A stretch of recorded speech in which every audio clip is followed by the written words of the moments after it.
certo, vamos dar graças a Deus, amém? Aleluia!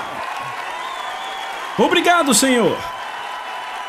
Muito obrigado.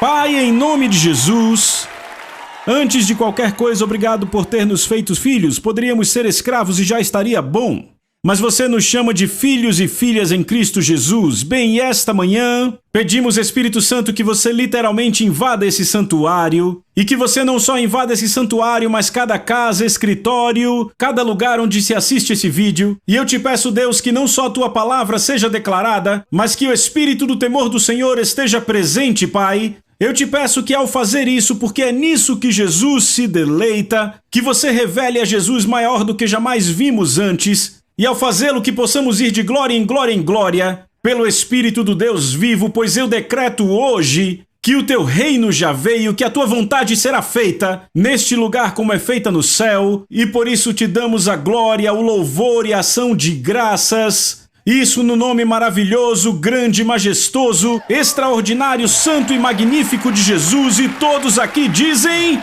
amém! Aleluia! Aleluia! Uau! Que atmosfera nesse lugar! Estamos aqui para falar sobre o temor do Senhor. E eu quero dizer que eu creio que o Espírito Santo se manifestará pelo maravilhoso temor do Senhor ao ensinarmos isso. E eu te digo, a tua vida nunca mais será a mesma. Você diz amém? Amém? Bem, você pode sentar e vamos direto ao assunto. A primeira lição sobre a qual falaremos, eu vou dar a ela o título que é A Chave do Tesouro de Deus. E eu quero voltar com vocês. Sabe, eu e Lisa começamos a viajar em 1990, quando nosso pastor nos lançou no ministério em que estamos hoje. E eu lembro que em 1994, eu fui convidado a uma igreja de cerca de 1.000 membros, na parte sul dos Estados Unidos. Aquela igreja tinha passado por um tremendo mover de Deus através de um evangelista internacionalmente conhecido.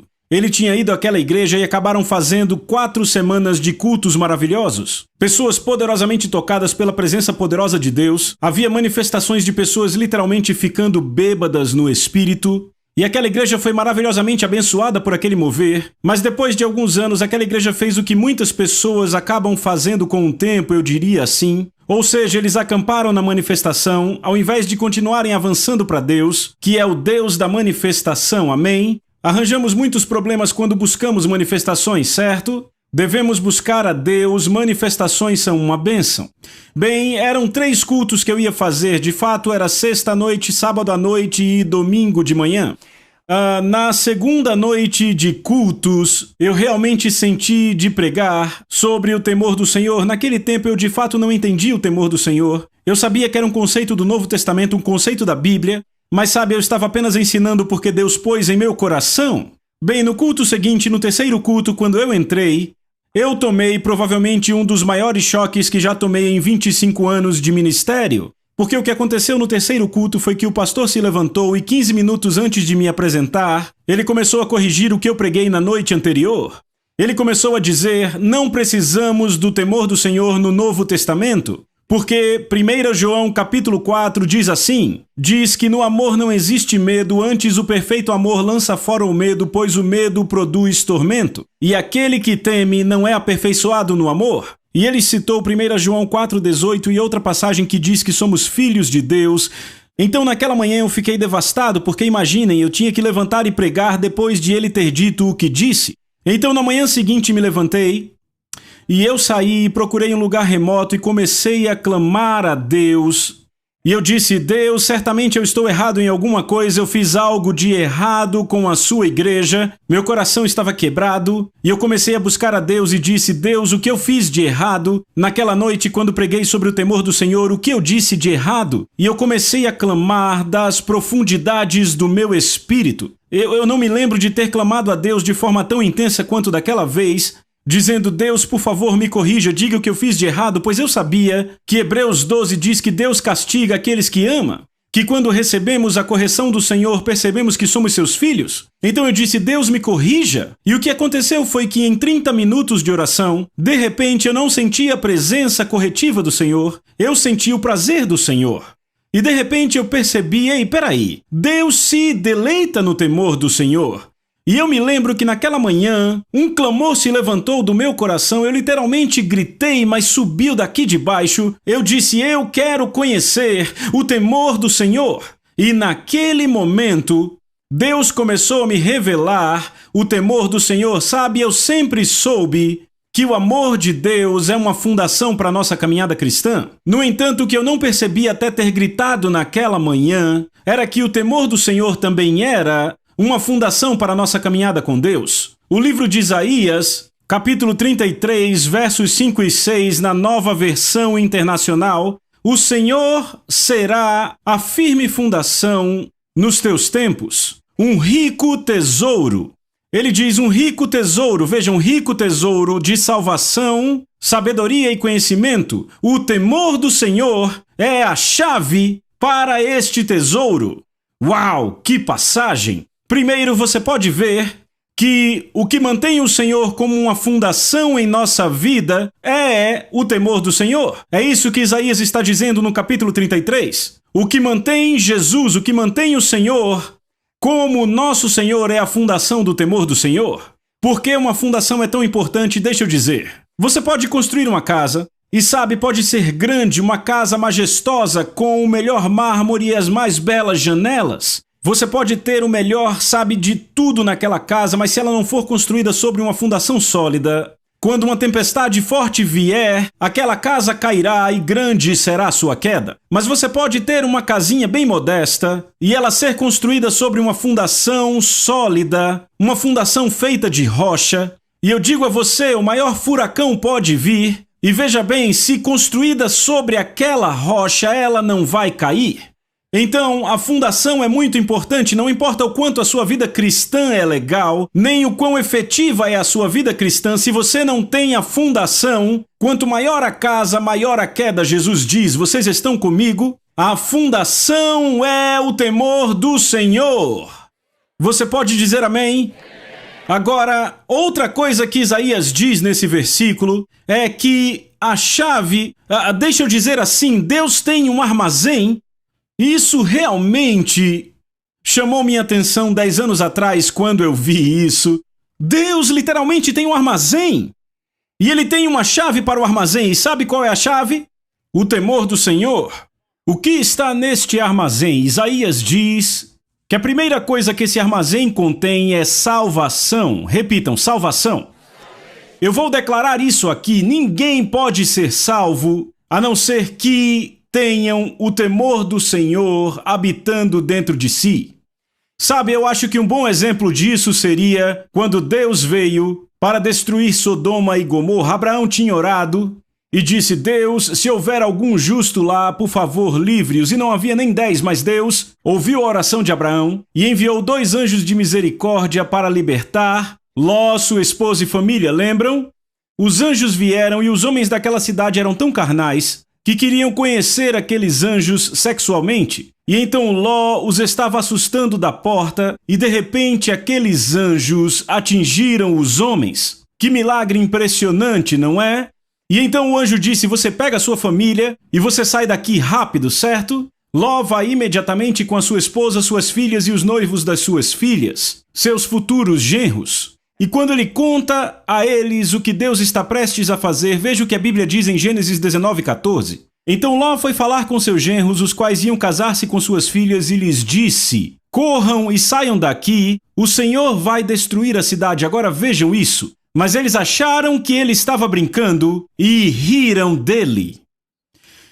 Eles fizeram piada com o que Ló tinha falado, eles não levaram a sério. Agora, comparem isso a quando Jonas chega em Nínive. Eu não vou fazer isso, mas eu posso dizer que o pecado de Nínive era pior do que o de Sodoma e Gomorra. E para entender isso, você precisa ir no original hebraico, certo? Sodoma e Gomorra estava se aproximando de Deus. A cidade de Nínive estava à face de Deus. Uma coisa é olhar para alguém de longe e dizer eu não gosto de você, outra coisa é olhar cara a cara e dizer eu não gosto de você. A cidade de Nínive estava face a face com Deus. Havia pecado em Sodoma e Gomorra, mas se aproximavam dele. Jonas traz a palavra do Senhor, e não só o rei faz as pessoas se arrependerem, faz até os animais se arrependerem. todos jejuando, até os animais em sacos de pano e cinza. Agora, ao dar ouvidos à palavra de Deus e reverenciar a palavra que veio, Nínive foi salva para outra geração. Mas aqui os filhos e filhas de Ló estão zombando da palavra do Senhor. Não são salvos esses filhos e filhas. Se virmos o que o apóstolo Paulo diz em Atos 13, 26, Paulo diz: homens e irmãos, filhos da família de Abraão, e aqueles entre vocês que temem a Deus. A vocês esta palavra de salvação foi enviada. Veja, a palavra de salvação foi enviada aos descendentes de Abraão e àqueles que temem a Deus. Então, um pré-requisito para ser salvo é o temor do Senhor. Cornélio é um exemplo clássico disso. Cornélio é um gentil. Sabe, nenhum líder judeu achava que um gentil pudesse ser salvo.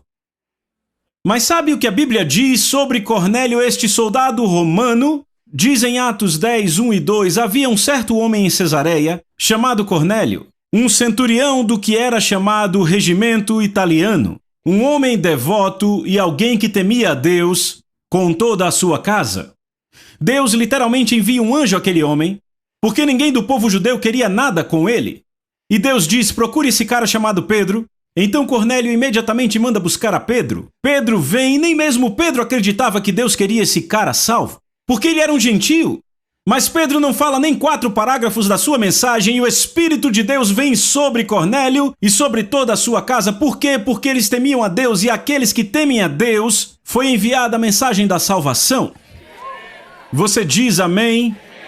Por isso que é importante a igreja manter o temor do Senhor diante desta nação. Veremos uma grande colheita de almas quando essa nação vir a igreja andando no temor do Senhor. Se olharmos o livro de Atos, enquanto andavam no temor do Senhor e no conforto do Espírito Santo, rapaz, o número dos discípulos se multiplicava, pessoas iam ao Senhor, vez após outra, porque o temor do Senhor é um pré-requisito, o espírito do temor do Senhor para que alguém seja salvo. Você diz amém? O segundo item que Deus tem em seu armazém, para o qual o temor do Senhor é chave, é a sabedoria. Repitam, sabedoria. Salmos 111, verso 10 e Provérbios 9, 10, ambos dizem exatamente a mesma coisa. O temor do Senhor é o princípio, repitam, princípio. Gritem para mim. É o princípio da sabedoria. Ou seja, o que princípio quer dizer? A chave para a sabedoria. Então ouçam com atenção, me mostre um cristão que não teme a Deus e eu te mostro um cristão que não tem sabedoria. Vocês lembram da parábola das virgens? 5 loucas e 5 sábias, todas são noivas, todas têm a luz que se refere à salvação. 5 delas temem a Deus e 5 não temem. Você pode dizer amém? Ei, peraí, esse cristão que não teme a Deus, pode ter sabedoria, mas de acordo com Tiago, essa sabedoria é terrena e demoníaca. Paulo chama de sabedoria deste mundo e diz que é loucura para Deus. Se você realmente quer sabedoria, deve aprender a abraçar o temor do Senhor. Porque você não pode entrar na sabedoria do armazém de Deus. É o princípio da sabedoria. Meu Deus, isso é suficiente para eu pregar 10 horas. Qual é a terceira coisa no armazém para a qual o temor do Senhor é chave? Conhecimento, repitam, conhecimento. Provérbios 1 diz: o temor do Senhor, Provérbios 1:7, o temor do Senhor é o princípio do conhecimento. A chave, repitam, a chave do conhecimento. Então, o temor do Senhor é a chave. Você quer o conhecimento? Agora deixa eu dizer, que conhecimento é esse? É conhecimento científico, conhecimento matemático, sabe, conhecimento para negócios, há vários tipos de conhecimento.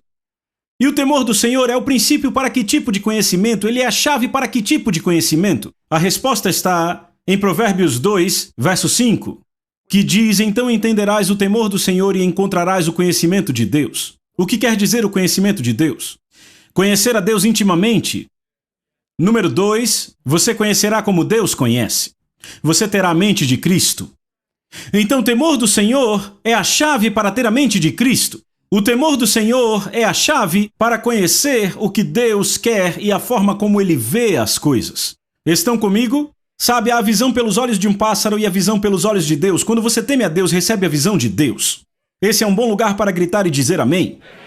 Amém.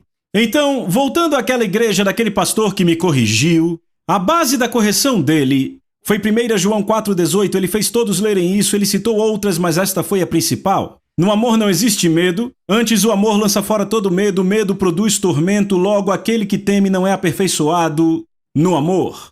Certo? Então, ele defendeu este argumento por 15 minutos quando levantou para corrigir minha mensagem, com o fato de que no Velho Testamento não eram filhos de Deus, não eram nascidos de novo, eles não tinham o amor de Deus habitando neles, eles não tinham as realidades da nova criação, entendem o que eu digo?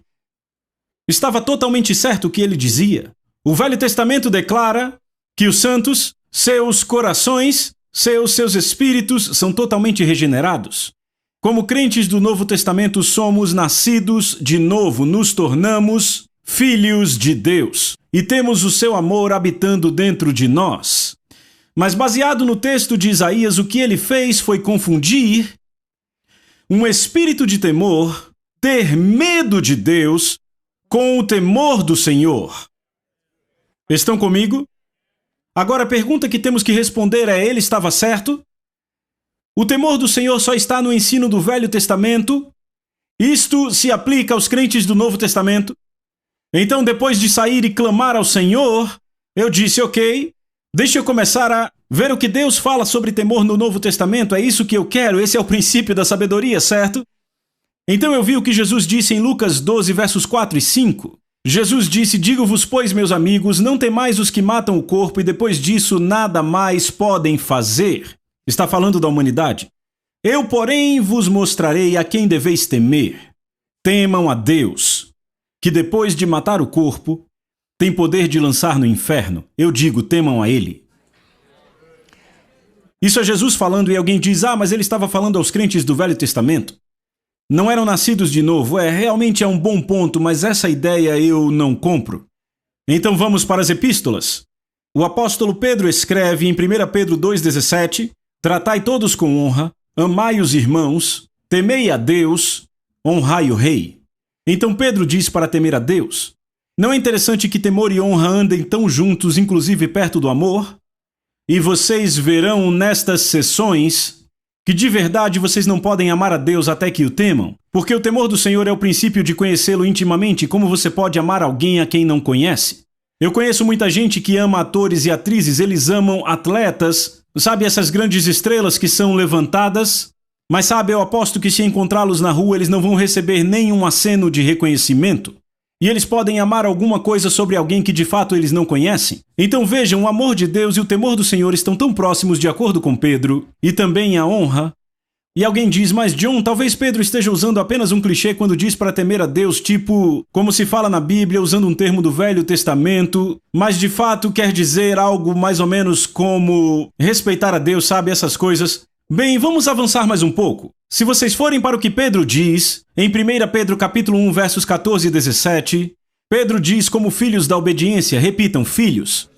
Então você vê que ele está falando aos filhos de Deus, não se amoldem às suas antigas paixões ou desejos que tinham na sua ignorância, mas como aquele que chamou vocês é santo, também vocês sejam santos, e essa é uma declaração impressionante. Como Deus é santo, você também seja santo. Como Deus é santo, vocês também. E ele está dizendo, sejam santos como Deus é santo. É uma ordem dura.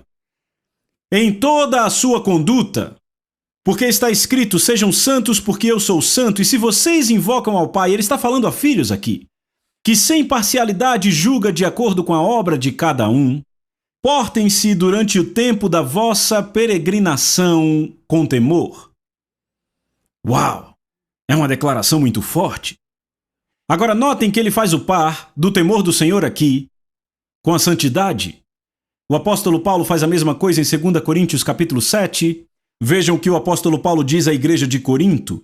Paulo diz assim, ele diz, amados, vamos nos purificar de toda a impureza, tanto da carne como do espírito, aperfeiçoando a santidade no temor do Senhor. Notem que Paulo não diz, vocês aperfeiçoarão a santidade no amor de Deus.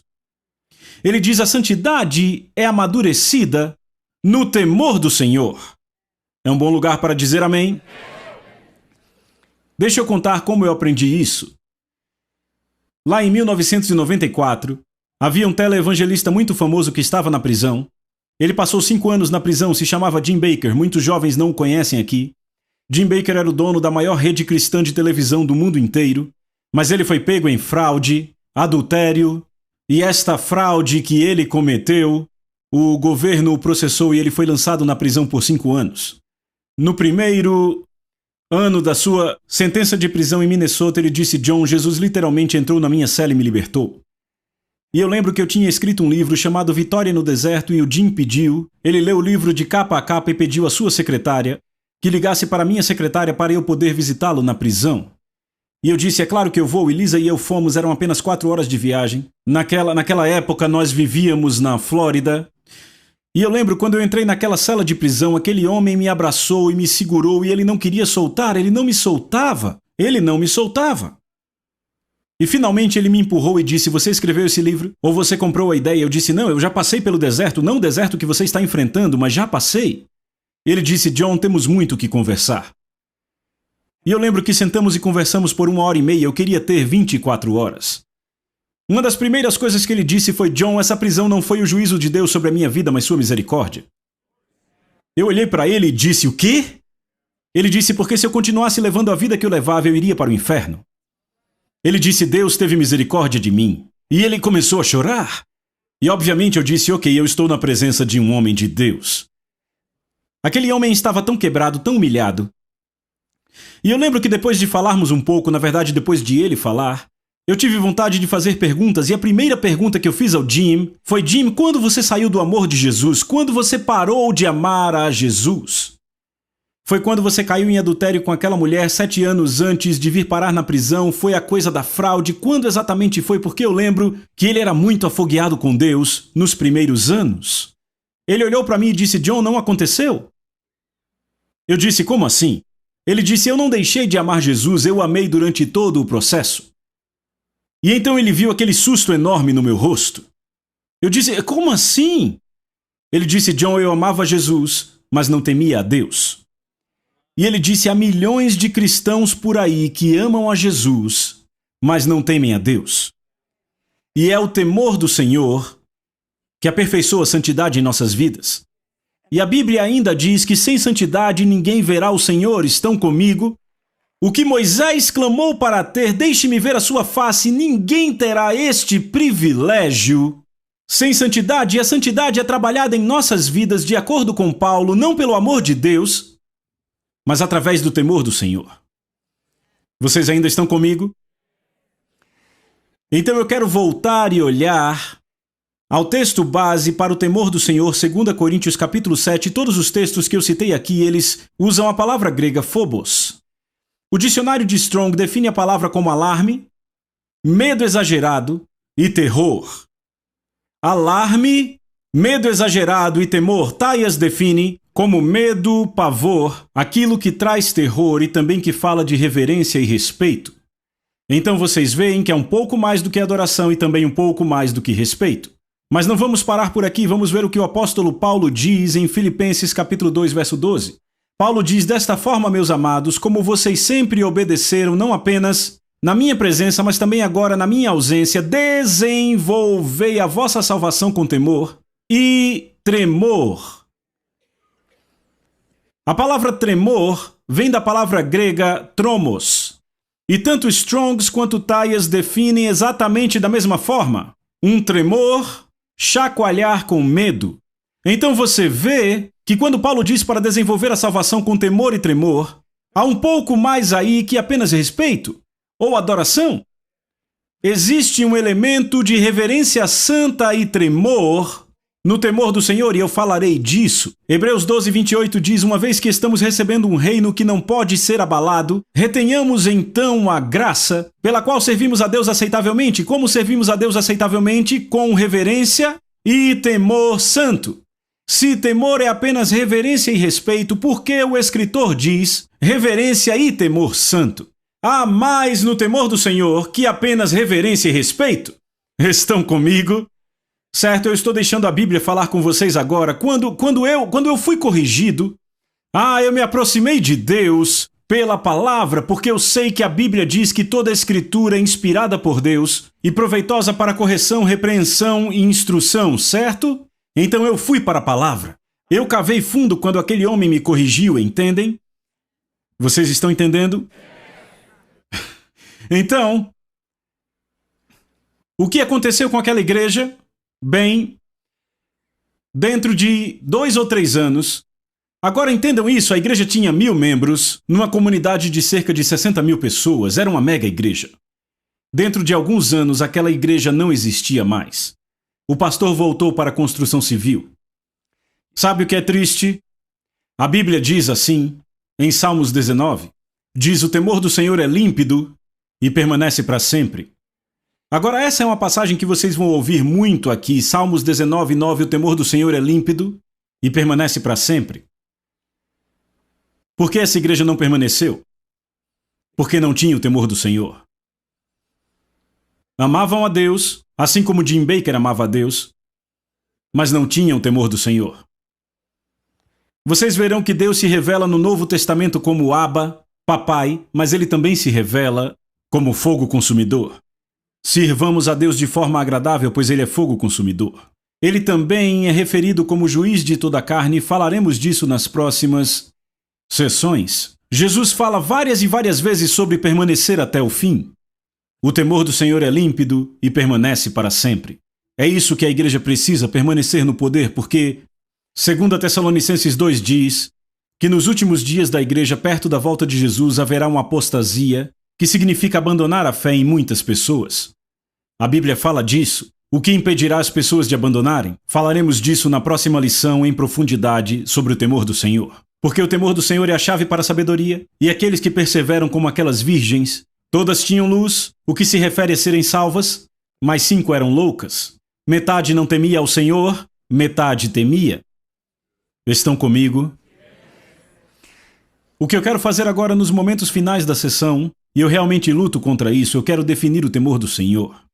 Eu não queria defini-lo até o final, mas eu sinto, o Espírito Santo está me levando e dizendo: não, você vai definir de acordo com a Bíblia, com o que o Novo Testamento diz que é, logo no começo, para você filtrar no ensino todas as passagens pela definição. Ouçam o que a Bíblia diz sobre o temor do Senhor. Primeiro eu quero dizer o que o temor do Senhor não é. Repitam, não é. O temor do Senhor não é ter medo ou ficar assustado com Deus.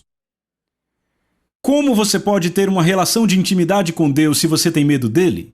E é isso que Deus tanto deseja. Ele deseja uma intimidade próxima com cada um de nós. Ou seja, se você tem medo de Deus, você quer se afastar dele como Adão e Eva no jardim. Não é isso que Deus quer. Então o temor do Senhor não é ficar assustado ou ter medo de Deus. O que é o temor do Senhor? É um profundo e permanente respeito e reverência por Deus e todas as coisas que ele declara santas. É atribuir ao Deus Altíssimo o infinito e mais elevado lugar de honra em sua vida. É tremer profundamente com reverência diante do privilégio da sua presença e da maravilha da sua palavra. É adorar apenas a Deus com louvor apaixonado e ação de graças contínua. O temor do Senhor é honrar o que ele honra, amar o que ele ama, detestar o que ele detesta, fazer do interesse dele o nosso interesse. O temor do Senhor é uma disposição, ouçam isso com atenção, é uma disposição interna que produz medo, pavor e até terror diante do simples pensamento de ofender a Deus. Esta atitude torna impossível ao indivíduo pecar casualmente, completamente ou persistentemente. Nem o menor pecado é visto de forma casual. Por isso Provérbios 16:6 diz que o temor do Senhor afasta o mal. Próximo, é submeter a nossa vontade para abraçar a dele completamente. É uma limpeza ou purificação que dura para sempre. Não existe absolutamente nada enganoso ou corrupto no temor do Senhor. E, finalmente, o temor do Senhor é uma manifestação do Espírito Santo e é o deleite de Jesus. O que eu quero dizer com o deleite de Jesus, Isaías escreveu sobre Jesus no capítulo 11, versos 2 e 3. O Espírito do Senhor repousará sobre Jesus, o Espírito de sabedoria e entendimento, o Espírito de conselho e fortaleza, o Espírito de conhecimento e de temor do Senhor. Então o temor do Senhor é uma manifestação do Espírito Santo, veem isso? Agora vejam, o seu deleite, repitam, deleite. Veja, deleite. Seu deleite é no temor do Senhor. Por isso que Jesus era ouvido. Você quer provar a sua vida de oração? Você quer ver suas orações respondidas rapidamente? Hebreus diz que Jesus foi ouvido por causa do seu temor piedoso. Uma coisa é orar, outra coisa é ser ouvido. Pense sobre isso. Ele se deleitava no temor do Senhor. Por isso que ele era ouvido. Oh, meu Deus! Agora o que eu planejo fazer, no final de cada sessão, é falar algumas promessas para quem teme a Deus. Você está pronto? O temor do Senhor garantirá que a grande bondade de Deus abunde em nossa vida.